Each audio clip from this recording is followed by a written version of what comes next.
Olá! Nessa aula vamos estudar eletrofisiologia. Nesta quarta e última aula de ciclo cardíaco, nós vamos estudar condução elétrica do coração. Um assunto considerado por muitos difícil, chato de ser estudado, mas que é importante compreendê-lo para quem realmente quer aprender eletrocardiograma. Então vamos lá. Eu falei nas aulas anteriores que o miocárdio ele é revestido por tecido conjuntivo denso. Tanto interno quanto externamente existe tecido conjuntivo denso que o reveste. Internamente, o miocárdio é revestido pelo endocárdio. E externamente, o miocárdio é revestido pelo pericárdio visceral, que em eletrofisiologia é chamado de epicárdio.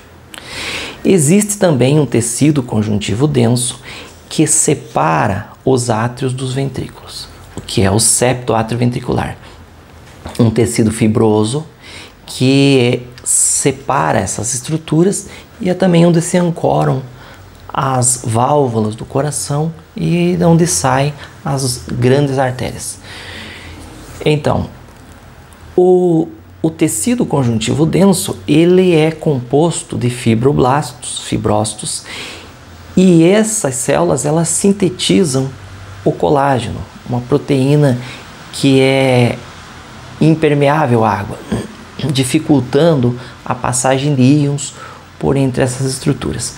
Então, quando a corrente elétrica chega até esses pontos, ela se anula. A condução elétrica ela inicia lá no nódo sinusal, no átrio direito. O nódo sinusal, ao ser despolarizado, ele conduz a sua corrente elétrica por células especializadas em condução, que são os feixes internodais.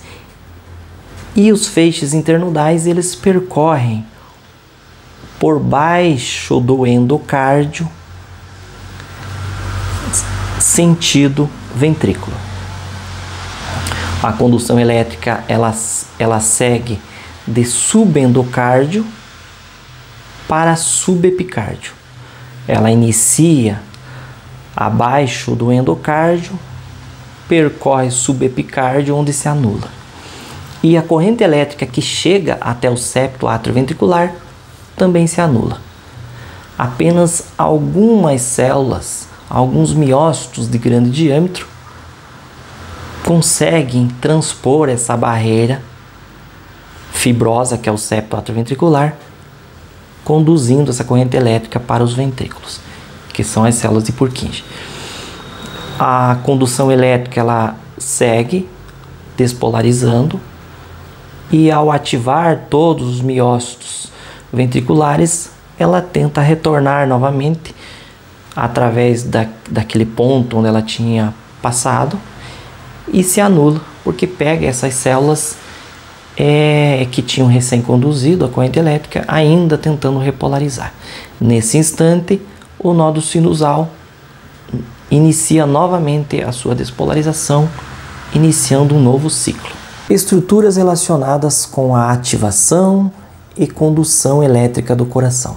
São elas: nódo sinusal, feixes internodais, nódo atrioventricular, feixe de His e ramos direito e esquerdo.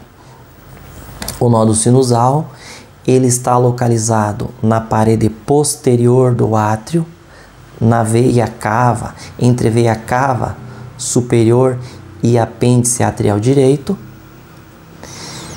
Ele está localizado na parede subepicárdica, devido ao seu grande tamanho. Ele, diferentemente das outras estruturas especializadas em condução elétrica, ele está mais externamente à parede do miocárdio. Ele é uma estrutura semelhante a um caracol, com um corpo robusto e as suas extremidades afuniladas. Ele tem um tamanho que depende do tamanho do coração do indivíduo, mas ele tem, em média, cerca de 3 por 15 milímetros. O nódo sinusal ele se conecta com com os feixes internodais especializados em condução, e que são muitos, cerca de 16, mas descrito na literatura são apenas 3. Então, o nódo sinusal, que não é composto de células especializadas em condução, ele é composto de células especializadas em autoativação. Ele se conecta com os feixes internodais. Do lado esquerdo, o feixe internodal de Beckmann, que conduz essa corrente elétrica para o átrio esquerdo. Pelo feixe intermédio de Wickenbeck. E pelo lado direito, o feixe de Thorel, que conduz a corrente elétrica pelo átrio direito. Esses feixes internodais, eles levam a condução elétrica sentido ventrículo, se fusionando com o nódo AV, nódo atrioventricular. O feixe de Beckmann esquerdo e o feixe intermédio de Wickenbeck, eles, antes de chegar no nódo atrioventricular, eles se fusionam e penetram no nódo AV pela parte superior. Já o feixe de Thorel, que ele é posterior, é o feixe mais longo, ele percorre o átrio direito, chegando até o nódo atrioventricular pela lateral. E algumas fibras dele desviam do nódo atrioventricular, se conectando de forma direta com o feixe de His. O nódo atrioventricular, após receber as fibras dos feixes internodais, ele penetra no tecido conjuntivo fibroso, se fusionando com esse tecido conjuntivo, formando uma espécie de labirinto. O nódo atrioventricular, ele é uma estrutura semelhante a um baço, côncavo de um lado e convexo do outro, com um tamanho que varia entre 2 a 5 milímetros. Ele penetra no tecido conjuntivo denso, no septo, dando a origem ao feixe de His.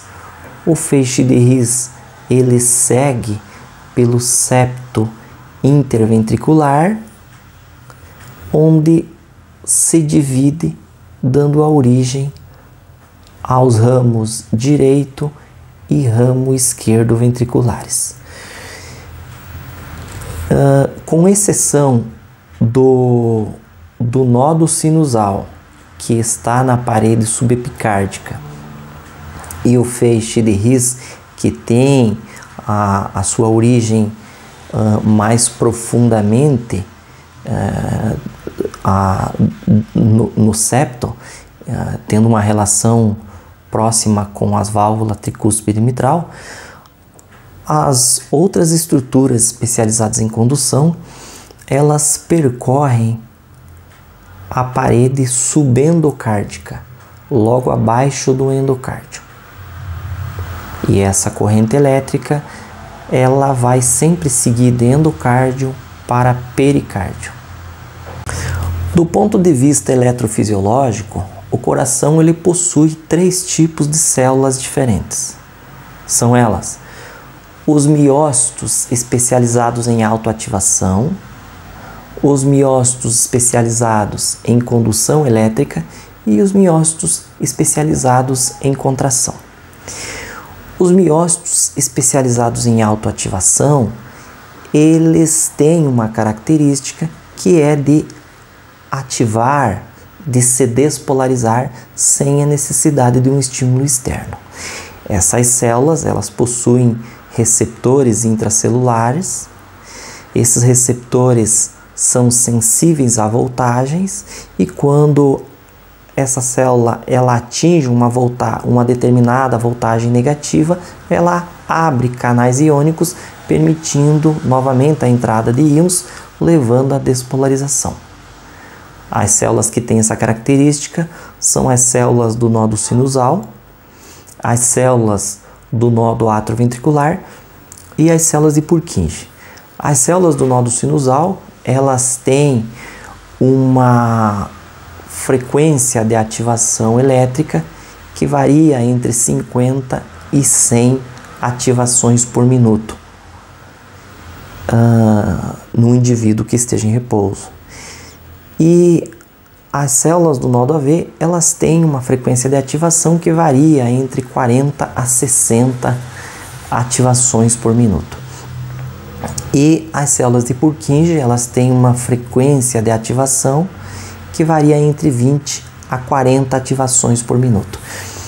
Porém, devido à posição anatômica privilegiada que o nódo sinusal tem e pela frequência de ativação elétrica maior do que as outras células, o nódo sinusal é quem assume a função de automatismo do coração.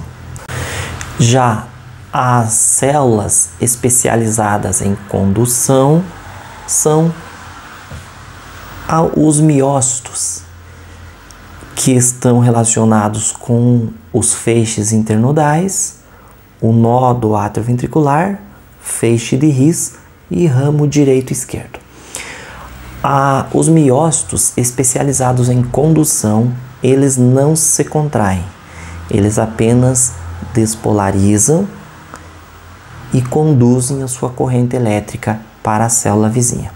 As células especializadas em condução, os miócitos especializados em condução elétrica, eles possuem discos intercalares que conectam um miócito ao outro, e esses discos intercalares possuem conexinas, que são túbulos intermembrana que permitem a comunicação entre uma célula e outra. Assim, quando um miócito especializado em condução ele despolariza, automaticamente ele conduz os seus íons, após despolarizar, ele conduz seus íons para a célula vizinha e assim ocorre a despolarização de forma sucessiva, quase que instantânea, de um ponto ao outro. E por último, os miócitos especializados em contração, que representam todas as outras células do miocárdio. Os miócitos especializados em contração, eles têm uma velocidade de condução elétrica muito lenta, que varia de 0,3 a 0,5 metros por segundo, enquanto que os miócitos especializados em condução, eles têm uma velocidade de condução elétrica que fica em torno de 4 metros por segundo, ou seja, os miócitos especializados em condução elétrica, eles têm uma velocidade de condução que é cerca de 8 vezes mais rápido que a velocidade de condução elétrica dos miócitos especializados em contração. Os miócitos especializados em contração, diferentemente dos miócitos especializados em condução, eles não possuem os discos intercalares com as conexinas, ligando uma célula a outra. Os miócitos especializados em contração, embora eles estejam pegados uma célula a outra, quando uma célula despolariza, ela tem que percorrer sua ativação elétrica por toda a membrana até chegar a outra extremidade, para daí ativar a célula vizinha, que vai abrir os canais iônicos e assim iniciar a despolarização. Por isso que essas células são muito mais lentas. Elas, além de despolarizarem mais lentamente, as células especializadas em contração, após se despolarizarem, elas se contraem. Mas atente-se, porque as ondas eletrocardiográficas do coração, elas representam os miócitos especializados em contração. Embora seja estudado profundamente os feixes internodais, os miócitos especializados em condução, o que aparece no traçado eletrocardiográfico não são os miócitos especializados em condução, são os miócitos especializados em contração. Ou seja, a gente estuda os miócitos especializados em condução, mas o que aparece no traçado não são eles. E uma prova de que não são os miócitos especializados em condução, só para você compreender, o segmento PR, ele representa uma linha isoelétrica sobre a linha de base, ou seja, não acontece nada. Este ponto representa a despolarização do nódo atrioventricular. Então, ou seja, o eletrocardiograma ele capta a voltagem elétrica do conjunto de miócitos que gerem maior voltagem. E os miócitos especializados em condução, embora eles gerem uma condução elétrica muito rápida, mas devido ao volume de fibras, eles geram uma voltagem que é irrisória. Portanto, esse é um ponto de importância que começa a clarear o entendimento desse assunto para você agora. Ativação das células do nódo sinusal. O nódo sinusal ele é composto de umas células pequenas chamadas células P. Não é ondas P, são células P, umas células que compõem a estrutura do nódo sinusal. Essas células P, elas despolarizam lentamente e elas conduzem sua corrente elétrica de forma também muito lenta. E a prova disso é que quando ela estimula as fibras internodais, essa condução elétrica segue rapidamente até o nódo AV, depois feixe de His e ramos direito e esquerdo, e as células do nódo sinusal ainda não repolarizaram. E as células do nódo sinusal elas só repolarizam depois que ocorreu a contração dos ventrículos. Aí sim, as células do nódo sinusal já repolarizaram, ela se ativa novamente e conduz a sua corrente elétrica. As células do nódo sinusal, elas, como já dito antes, elas têm uma característica que é de autoativação, automatismo. Então, elas possuem internamente as suas membranas receptores sensíveis à voltagem. Então, quando essas células elas atingem menos 60 mV negativo, elas abrem canais de sódio, iniciando a sua despolarização. Então, a voltagem delas também ela entra em repouso a uma voltagem muito menor do que os miócitos especializados em contração. Então, quando essas células elas atingem 60 mV, elas abrem os chamados canais de sódio lento, o sódio começa a entrar dentro dessas células e ao atingir menos 40, ela estava a menos 60, ao atingir menos 40, está mais positiva, ela fecha os canais de sódio, abrindo os canais de cálcio, chamado canais de cálcio rápido. E o cálcio segue entrando rapidamente para dentro dessas células, levando à despolarização quando ela atinge cerca de 10 mV. Ao chegar aos 10 mV, a célula despolarizou, ela fecha os canais de cálcio e abre os canais de potássio que estão internamente. O potássio começa a sair da célula, levando a célula novamente a repolarizar. Ao atingir menos 60, novamente abre os canais de sódio lento e inicia sua despolarização. É importante descrever e entender essa estrutura a sua função, a sua importância, mas a despolarização do nódulo sinusal também não aparece no traçado eletrocardiográfico. Isso é importante que você saiba. A despolarização e a repolarização dos miócitos, ele é totalmente dependente dos íons que estão dissolvidos no plasma sanguíneo, que em última análise é dependente dos íons que estão dissolvidos no interstício celular. Então é de grande importância você saber os valores considerados normais desses íons, porque não é tão infrequente no momento de você fazer um eletrocardiograma identificar ali um distúrbio iônico no paciente, e esses distúrbios eles devem ser prontamente tratados.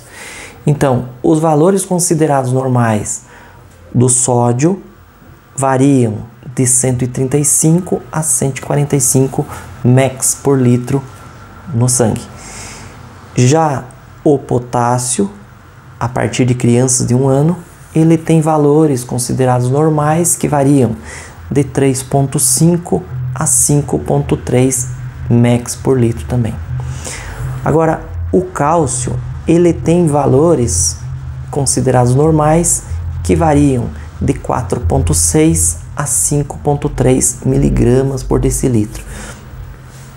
O cálcio, esses valores que eu estou citando aqui, é do cálcio ionizado, porque o cálcio total, ele muitas vezes você vê os valores do cálcio total normais quando os valores do cálcio ionizado, que é o que tem ação celular, está muitas vezes alterado.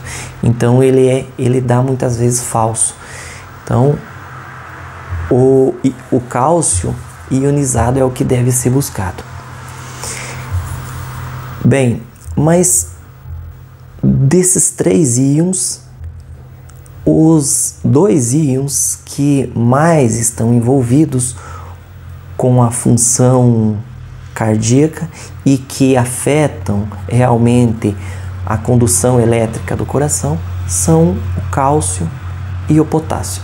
O potássio porque está relacionado com a repolarização celular, e o cálcio porque está relacionado com a contração e porque é ele também que está relacionado com a despolarização do nódulo sinusal.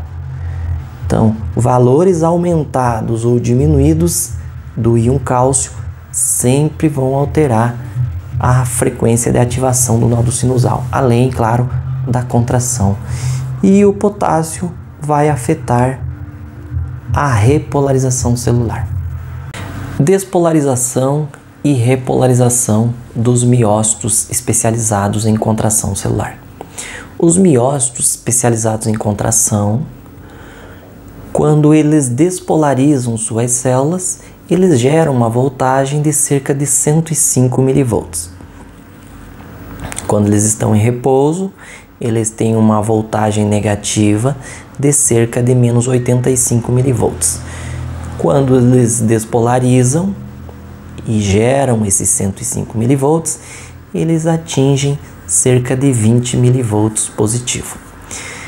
Os miócitos, quando eles estão em repouso, eles têm em seu citoplasma um volume de sódio de cerca de 10 mEq e um volume de potássio de cerca de 140 mEq intracelular. E como a gente viu antes, o volume de sódio plasmático ou intersticial varia de 135 a 145, já o potássio varia de 3,5 a 5,3 mEq. Então a tendência é que esses íons se difundam para dentro e para fora da membrana celular até que esses volumes se equilibrem. Mas quais são as forças que exercem sobre esses íons? São duas: a força elétrica e a força difusional. A força elétrica é a tendência do íon com carga elétrica positiva entrar para dentro da célula para que ela despolarize. E a força difusional é a tendência do íon de equilibrar os seus valores tanto dentro quanto fora da membrana. Então, o íon sódio ele tem duas forças que exercem sobre ele. A força elétrica e a força difusional o empurrando para dentro da célula. Já na parte interna da célula, o potássio em grande volume, ele tem apenas uma força que exerce sobre ele, que é a força difusional, porque a força elétrica o impede de sair da célula, porque a célula já está negativa, se ele sai, ela fica mais negativa. Então, os canais de potássio, mesmo abertos, o potássio não sai de dentro da célula devido a essa força elétrica que o impede. No momento que a célula é estimulada, que se abrem os canais de sódio, o sódio rapidamente entra para dentro da célula, empurrado pela força difusional e pela força elétrica, levando à despolarização do miócito quase que instantaneamente, levando ele de menos 85 a cerca de 20 milivolts positivo. Quando a célula despolarizou, o miócito fecha os canais de sódio e os canais de potássio que ainda seguem abertos e que antes o potássio não podia sair por causa da força elétrica, agora nada o impede de sair. A força elétrica e a força difusional o empurram para fora e o potássio começa a sair de dentro da célula. E o miócito começa a se repolarizar. Mas quando ele chega a cerca de 0 milivolts, se abrem os canais de cálcio e o cálcio começa a entrar dentro da célula, gerando um platô da repolarização. Essa entrada do cálcio, enquanto o cálcio está entrando e circulando pelo citoplasma, ele segura essa voltagem a cerca de 0 milivolts, mesmo o potássio saindo de dentro da célula e o cálcio entrando, a voltagem elétrica se estabiliza em 0 milivolts. Mas rapidamente esse cálcio, ele vai ser direcionado para o retículo sarcoplasmático e encaminhado para a sua função, que é a de contratilidade, e o potássio segue saindo dentro da célula. Então, na sequência, após esse platô, a célula segue repolarizando, segue diminuindo a sua voltagem até que chega a cerca de menos 81 milivolts, que é quando o potássio já se equilibrou o seu volume. Então, nesse momento, os miócitos usam da bomba de sódio e potássio,